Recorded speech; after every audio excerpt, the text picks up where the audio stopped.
Não, foi meio que sem querer, sabia? Na verdade, assim, eu sou engenheiro de software, eu sempre trabalhei com tecnologia, na verdade, meu primeiro e único emprego que eu tive antes da Natura foi uma empresa que eu comecei dentro de casa com meu pai, do zero. A gente criou uma empresa de fazer sites, final dos anos 90, início da internet, e vendia site desde uma padaria até uma indústria. Na época era o folder virtual, depois a coisa foi evoluindo. Caramba. E a gente foi indo para o segmento de turismo, hotelaria, fazendo site de hotéis, não sei o quê. Depois a gente desenvolveu sistemas de reserva online de hotéis. Na época que não existia Booking, Decolar, não tinha nada disso.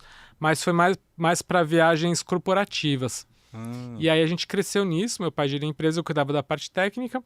E cresceu, ainda era uma empresa pequena, familiar, mas foi crescendo com clientes no Brasil inteiro. E a minha empresa de Portugal entrou no Brasil e acabou comprando a nossa empresa pela carteira de clientes que a gente tinha. Porque é um mercado que estava crescendo muito. Você é da internet, então, desde antes da bolha do .com? Sim. Caramba, você fez site nos anos 90, então. Desde adolescente mesmo. Eu sempre fui meio nerd, gostava disso, aprendi sozinho lá. Você é daqui de São Paulo mesmo? Sou daqui de São Paulo. Mas antes de entrar na faculdade eu já sabia programar, gostava muito. E as primeiras conexões foram com disquete. Não era nem CD, era disquete ainda. Flop disk ou aquele menorzinho? Não, já era o flop eu usei, mas pra internet lembro de ter uma caixa de um monte de disquete para instalar o negócio de conectar, né, discado. Era muito divertido. Então eu tava ainda no colégio, já fazendo página assim de brincadeira e tal, né? E aí meu pai, que é empreendedor, ele viu ali uma oportunidade naquilo que eu tava fazendo. Ele também tava num momento ali de transição. Visionário, então, também, né? De apostar ali nesse... Ele também trabalhava com tecnologia.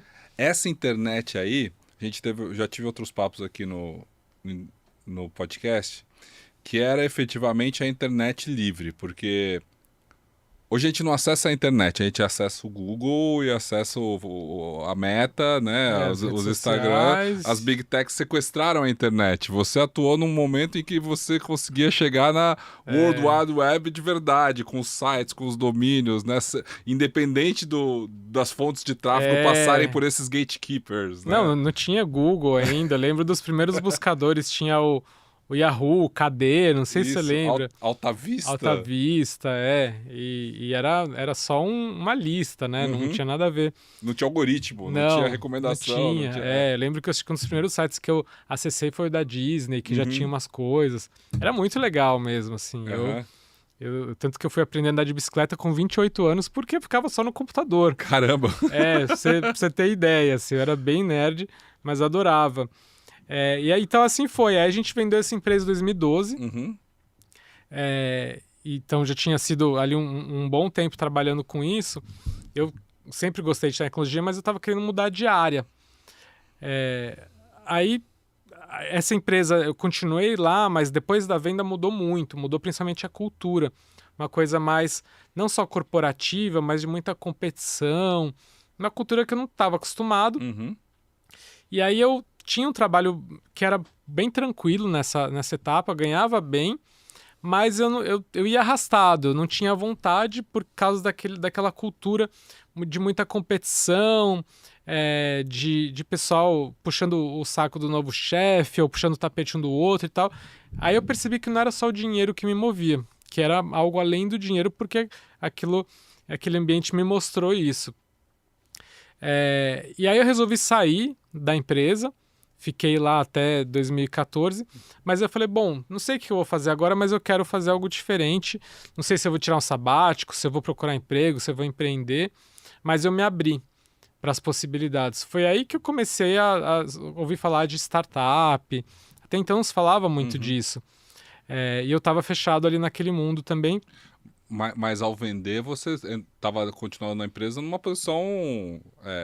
gerência ou algo assim, já era algo... Você era jovem pra caramba, mas... já tinha uns 30 anos nessa época, mas eu geria ali a parte técnica, os desenvolvedores. Ainda ao te comprarem, você continuou cuidando dessa parte. Eu continuei, ainda tinha uma parcela na sociedade, e eu estava gerindo a migração de sistemas ali, da nova empresa e tal.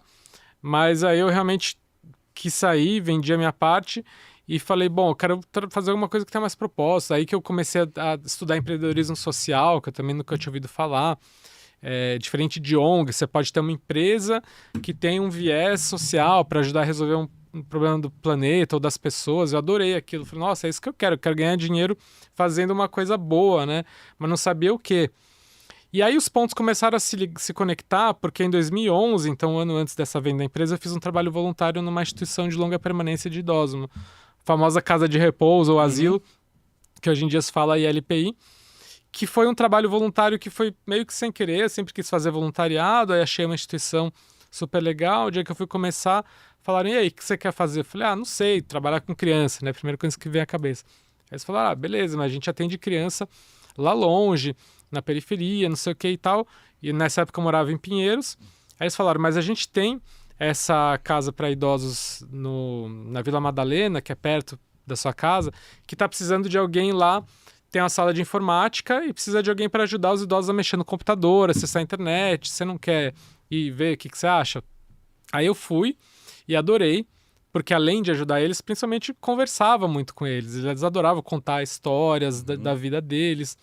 E aí eu ia todo sábado, eu fiquei quase um ano fazendo esse trabalho voluntário. E ali já começou a plantar uma sementinha desse olhar para a longevidade, porque eu via pessoas com histórias de vida incríveis, que não passavam isso para frente, que não recebiam visita de família, que ficavam só assistindo TV. É muito triste uma casa de repouso assim, né? Quando, assim, as pessoas lá são bem cuidadas, é um lugar muito bom, mas a maior parte ali sozinho, né? Sim, é um fim da vida melancólico, talvez, muitas vezes, né? Muitas vezes não necessariamente, mas tem muito lugar que a família vai, visita, mas tem gente que realmente esquece, abandona, infelizmente é muito comum. Aí, então, no ano seguinte, teve a venda da empresa e depois, em 2013, foi quando faleceu a minha avó, a mãe do meu pai, minha avó Keila, que foi uma grande inspiração também, porque ela trabalhou até os 82 anos. E quando ela faleceu, eu refleti muito sobre essa história dela, que eu acompanhei de perto, porque ela só parou de trabalhar, porque até então ela estava super bem com 82, só que ela pegava ônibus e metrô todo dia para ir para o trabalho dela. E aí um dia indo para o trabalho, ela caiu na calçada. Não foi nada grave, assim, não quebrou nada, mas ela bateu o rosto, então foi um susto muito grande. E aí, por causa disso, resolveu parar de trabalhar. Mas ela era uma pessoa muito ativa, gostava muito de trabalhar, era super dedicada. Ela era secretária numa importadora nesse último emprego dela, mas ela era tradutora. E aí, a partir do momento que ela passou a ficar em casa o dia inteiro sem fazer nada, para uma pessoa que era muito ativa, aí a saúde dela começou a decair. Depois desenvolveu Alzheimer e tal. Então, lembrando disso, né, eu comecei a conectar os assuntos na minha cabeça e me interessar mais pelo assunto de envelhecimento, longevidade. Comecei a estudar isso, ir a eventos, os poucos que tinham sobre isso, lá em 2013, 2014, e principalmente conversar com as pessoas. E aí eu fui conversando com essas pessoas, idosos e tal, eu fui percebendo e ouvindo de muitos que a questão de trabalho, a falta de trabalho era recorrente. Essa dificuldade de conseguir trabalho por causa da idade. Aí eu pensei, mas será que isso é tão comum assim? E aí fui conversando com pessoas e pesquisando. Aí eu falei, acho que aqui tem uma oportunidade de negócio, porque ninguém está olhando para isso, não tinha nenhuma iniciativa voltada para isso. E de impacto social, porque já tem muita gente sofrendo com isso e vai ter cada vez mais. Porque aí eu fui, por exemplo, em algumas empresas de conhecidos, de amigos, conversava com o RH ou com o próprio dono e perguntava, tem algum problema aí sobre contratar uma pessoa com mais de 50 anos? Não, imagina, problema nenhum. Legal, então quantos 50 a mais vocês contrataram no último ano? Zero, né? Aquele silêncio. E aí eu fui entendendo isso, né? E aí quando eu comecei a pensar em fazer algo a respeito, eu lembro que eu compartilhei com alguns desses idosos que eu conversava e teve uma mulher que eu falei, olha, acho que eu estou pensando em criar um projeto para ajudar as pessoas mais velhas a encontrar trabalho. Ela se ajoelhou na minha frente e falou, nossa, meu filho, se você fizer isso, você vai me ajudar muito. Aí eu via o nível de dor das pessoas, né? De necessidade mesmo. E até porque eu vi algumas pessoas ali se sentindo inúteis, ficando deprimidas, porque não conseguia emprego. Por causa da idade, que me lembrou só da minha avó, só que pessoas nem aposentadas, ainda muito mais jovens do que minha avó. Falei, não é possível, a gente está vivendo mais e as pessoas já não podem mais trabalhar, né? Então, ali começou a resistência no sentido de, eu não aceitar. Falei, não dá para aceitar isso, que a gente tem um prazo de validade no mercado de trabalho. Tem que fazer alguma coisa a respeito. Aí eu fiz uma página, coloquei no ar, uma landing page falando assim, se você tem mais de 50 anos e está procurando trabalho, vamos te ajudar, se cadastra aqui. Nem dizia o como, porque eu nem sabia o como. Mas se você tem interesse, e aí começou, bombou. Na época todo mundo usava o Facebook, esse público principalmente, então compartilhavam muito. Aí eu recebia mensagens das pessoas falando coisas do tipo, agora que eu encontrei vocês eu tenho esperança. Putz. Porque eu mando centenas de currículos no LinkedIn, não sei aonde, não recebo sequer um retorno para entrevista, porque eu sei que estou concorrendo com jovens. Aí eu vi também, tinha ali um peso de responsabilidade, mas eu vi a oportunidade ali. Falei, bom, é isso, vamos ver, né? É uma demanda, né?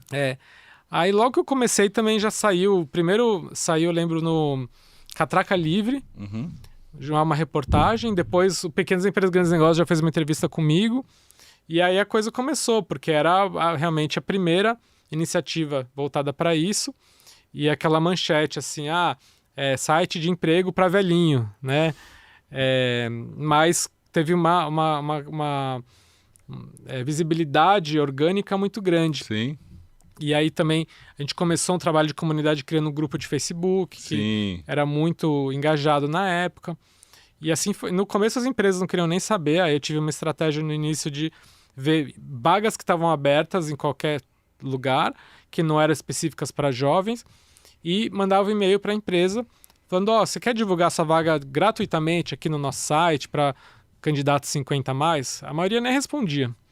Mas tinha um outro que respondia, que deixava, e aí começou a ter, né, um pouco de cases, e assim foi. Né? Então era Mature Jobs no começo, era um site de vagas, mas foi crescendo muito rápido o número de pessoas se cadastrando, e o número de vagas ainda era pequeno. Eu logo percebi que não dava para prometer emprego para essas pessoas, ia frustrar a maioria delas. Então eu comecei a falar de empreendedorismo, a gente começou a fazer workshops, e aí sempre com muitos parceiros, com voluntários, ajudando, para mostrar alternativas. Até porque eu sempre acreditei que não era só o emprego que ia ajudar essas pessoas. Não vai ter vaga para todo mundo, nem para os jovens. Tem, né? E aí, por isso que em 2020 a gente mudou o nome para Mature, porque a gente já falava, Mature é muito mais do que Jobs. Para as pessoas entenderem que não era só um site de vagas, que já estava evoluindo para mais do que isso. Mas, enquanto você estava falando aí, a história da sua avó me lembrou muito o final de vida dos meus avós, né?